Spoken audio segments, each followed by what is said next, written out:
നാവികസേനയുടെ INS തരിണി എന്ന പായ്വഞ്ചിയിൽ ലോകം ചുറ്റി തിരിച്ചെത്തിയ ആദ്യ ഇന്ത്യൻ വനിതകൾ. Lieutenant commander K. Dilna, Kerala സംസ്ഥാനം. Lieutenant commander A.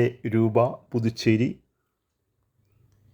2025 ജൂൺ 19 ഉപതെരഞ്ഞെടുപ്പ് നടക്കുന്ന കേരളത്തിലെ നിയമസഭാ മണ്ഡലം നിലമ്പൂർ.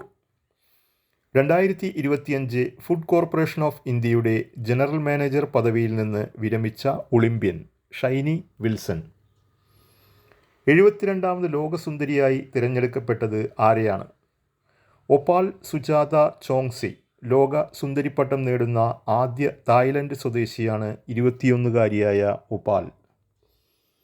അന്താരാഷ്ട്ര വ്യോമഗതാഗത സംഘടനയായ അയാട്ടയുടെ വാർഷിക സമ്മേളനത്തിന് വേദിയായ രാജ്യം ഇന്ത്യ. 42 വർഷങ്ങൾക്കു ശേഷമാണ് ഇന്ത്യ അന്താരാഷ്ട്ര വ്യോമഗതാഗത സംഘടനയായ അയാട്ടയുടെ വാർഷിക സമ്മേളനത്തിന് വേദിയാകുന്നത്. ഈയടുത്ത് അന്തരിച്ച കടുവ സംരക്ഷണത്തിനായി ജീവിതം നീക്കിവെച്ച പ്രമുഖ പരിസ്ഥിതി പ്രവർത്തകൻ വാൽമീക് ദാപ്പർ. ജീവിക്കുന്ന ഫോസിൽ എന്നറിയപ്പെടുന്ന 2016 AHO-3 എന്ന ചിഹ്നഗ്രഹത്തെക്കുറിച്ച് പഠിക്കാൻ ചൈന വിക്ഷേപിച്ച ദൗത്യം ടിയാൻവെൻ-2. ഇരുട്ടിലും കാഴ്ച സാധ്യമാക്കുന്ന ഇൻഫ്രാറെഡ് കോണ്ടാക്ട് ലെൻസുകൾ വികസിപ്പിച്ച രാജ്യം ചൈന. 78ാം ചലച്ചിത്രമേളയിൽ ഏറ്റവും ഉയർന്ന പുരസ്കാരമായ പാം ദോർ നേടിയത് ആരാണ്?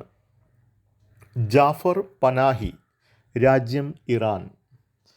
എവറസ്റ്റ് ഏറ്റവും കൂടുതൽ തവണ കീഴടക്കി എന്ന തൻ്റെ പേരിൽ തന്നെയുള്ള റെക്കോർഡ് തിരുത്തിയത് ഷെർപ്പ കാമി റീത്ത, നേപ്പാൾ സ്വദേശിയാണ്. 31 തവണ എവറസ്റ്റ് കീഴടക്കി. ഈയിടെ അന്തരിച്ച ഗാന്ധി സിനിമയുടെ ഛായാഗ്രഹകൻ പേര് ബില്ലി വില്യംസ്. ഗാന്ധി സിനിമയിലൂടെ അദ്ദേഹത്തിന് ഓസ്കാർ അവാർഡ് നേടാൻ സാധിച്ചു.